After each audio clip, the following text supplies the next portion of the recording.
समझदार बहू। आज की कहानी। प्यारे लाल जी अपनी बहू अमृता और बेटे वरुण के साथ रहते थे।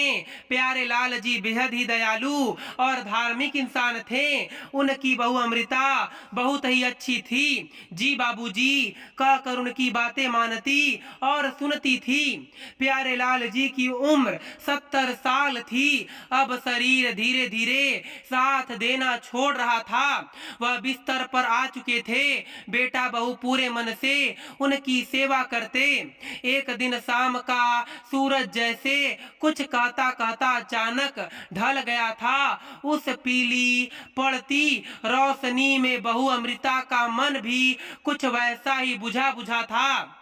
डॉक्टर अभी थोड़ी देर पहले ही घर आए थे। ससुर जी का चेकअप करने और जाते जाते बोले, हालत बहुत नाजुक है, किसी भी वक्त। अमृता ने डॉक्टर की बात सुनी थी, पर उसे अपने कानों पर यकीन नहीं हो रहा था। उसके ससुर जी जो कल तक धीमी आवाज में उसे चाय पूछ लेते थे, आज बिस्तर पर ऐसे पड़े थे जैसे शरीर में अब बस सांसें ही बाकी हों। आंखें गहरी, सांसों की रफ्तार कभी तेज कभी धीमी, और चेहरा जैसे समय ने अपना असर उस पर अचानक दोगुना कर दिया हो। उस रात अमृता देर तक उनके पास बैठी रही। वरुण ने भी करवटें बदल वकर वहीं रात काटी। दोनों को लग रहा था कि अगर अचानक बाबूजी उन्हें पुकार ले तो वे सुन ना पाए, तो और एक बार ऐसा हो जाए तो जीवन भर का पछतावा। अगली सुबह सूरज हल्का सा निकला ही था कि ससुर जी ने अपनी आंखें खोलकर धीमी आवाज में कहा, बहू दही बड़ा खा लूं क्या? बड़ा मन कर रहा है। अमृता चौकी, फिर मुस्कुराई और धीमी से बोली, बन जाएगा बाबूजी, जो भी आपको खाना है कहिए। वरुण ने भी थोड़ा हैरानी भरी नजर अमृता पर डाली। इस हालत में दही वड़ा? पर अमृता ने बस इतना कहा, ये इनकी इच्छा है, उसे पूरा करना मेरा धर्म है। वो रसोई में चली गई। हाथ कांप रहे थे, आंखें बार बार भरी आ रही थी, पर मन में एक ही सोच, अगर ये आखिरी बार हो तो क्यों ना एक पिता समान ससुर जी को मनपसंद चीज खिला दूं। तभी प्यारे लाल जी की तबीयत के बारे में सुन उनकी छोटी बहन सुनीता जी आ गईं।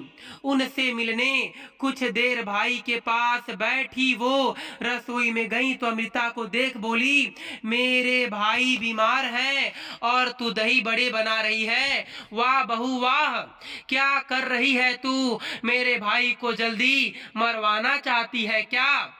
बुआ जी यानी सुनीता गुस्से में थी। इनकी हालत देखी नहीं और तू यह उल्टा सीधा खिलाए जा रही है। अमृता ने नम्रता से कहा, बुआ जी यह उन्हीं की इच्छा है, बस मन रखने भर को थोड़ा सा देंगे। सुनीता जी चीख पड़ी, ये तेरी समझदारी है, बीमार को दही वड़ा? अमृता ने पहली बार थोड़ा दृढ़ होकर कहा, बाबूजी को कभी भी कुछ भी हो सकता है। डॉक्टर ने कहा, इसलिए उनकी हर तमन्ना पूरी करना ही मेरा धर्म है। बुआ जी और भी कोहराम मचाती रहीं, पर अमृता नहीं रुकी। दही बड़ा छोटे कटोरे में रखा, चम्मच उठाई और प्यारे लाल जी के पास आकर धीमे से बोली, लीजिए बाबूजी। ससुर जी ने सिर्फ 2-3 चम्मच खाए। बहुत अच्छा बना कहकर वे हल्के से मुस्कुराए। अमृता का दिल एक पल को पिघल गया। दूसरे दिन अमृता जानती थी बाबूजी को भरवा भिंडी बहुत पसंद है। उसने वो बना ही रही थी कि बुआ जी फिर बोली, अरे फिर तेल वाली सब्जी मरवा देगी क्या मेरे भाई को? अमृता ने शांत स्वर में कहा, बुआ जी बाबूजी को पसंद है, थोड़ी सी बनाऊंगी, दवाइयों के बाद ही दूंगी। बुआ जी का रोना धोना फिर शुरू, पर अमृता ने अनसुना कर दिया। वो जानती थी कभी कभी शरीर को नहीं मन को भोजन चाहिए होता है। भिंडी बनी, खुशबू कमरे में फैल गई। ससुर जी ने बस 2 और खाए, पर चेहरे पर वही संतोष, जैसे जिंदगी के कई साल वापस मिल गए हों। शाम को प्यारे लाल जी ने कहा, बहू थोड़ी सी जलेबी मिलेगी क्या? बिल्कुल बच्चे की तरह वे मांग रहे थे। अमृता ने झट से वरुण से कहा, जाओ बाबूजी के लिए जलेबी ले आओ।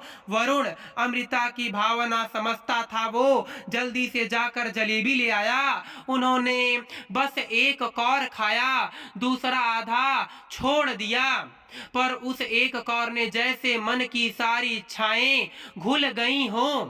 अमृता ने कभी चिंता नहीं की, गंदगी कौन साफ करेगा, वह मन से सेवा करती रही। वरुण भी उसके साथ साथ देता रहा। रात ऑफिस से आने के बाद अमृता के साथ लगा हुआ था। उधर सुनीता जी का अलग ही मुंह फूला हुआ था कि मेरा भाई बीमार है और बहू बेटे उन्हें सादा खाना देने की जगह उल्टा सीधा खाने को दे रहे हैं। वह जिद करे तो क्या हुआ, बेटे बहू तो समझदार हैं। बेटा और बहू दोनों ने मिलकर अपने कर्तव्य को निभाया। तीसरा दिन सुबह प्यारे लाल जी ने धीरे से कहा, अमृता मेथी वाली दाल थोड़ा सा। अमृता ने तुरंत बनाई, हल्की स्वाद में सादी सी मगर प्यार से भरी। ससुर जी ने 2-4 चम्मच खाए और शाम होते होते उनकी सांसें धीरे धीरे शांत पड़ने लगी। चेहरे पर एक सुकून, जैसे जीवन ने उन्हें कहा हो, अब तुम चलते बनो, तुम्हारी हर इच्छा पूरी हुई। और वे हमेशा के लिए सो गए। सुनीता जी का रोना धोना शुरू हुआ। वे बोली, देखा इसने पकवान बनाकर इनकी हालत और बिगाड़ी। वरुण चुपचाप खड़ा था, उसकी आंखों में आंसू भी थे और गुस्सा भी, लेकिन उसने शांत आवाज में कहा, बुआ जी यह जो आप देख रही हैं ना, इसने पकवान नहीं बनाए, इसने तो बस पिताजी की इच्छाएं पूरी की। बुआ जी कुछ बोलने ही लगी, पर वरुण आगे बोला, डॉक्टर ने साफ कहा था अब कुछ नहीं हो सकता, पर अमृता ने उनको जिंदा रहते वो खुशी दी जो लोग अक्सर साथ रहकर भी नहीं देते। बुआ जी की आवाज धीरे धीरे बुझ गई। उन्हें भी महसूस हुआ कि अमृता गलत नहीं थी। अगले दिन ससुर जी की अंतिम यात्रा निकली। हर किसी की आंखें नम थी। अमृता सबसे पीछे चुपचाप खड़ी थी।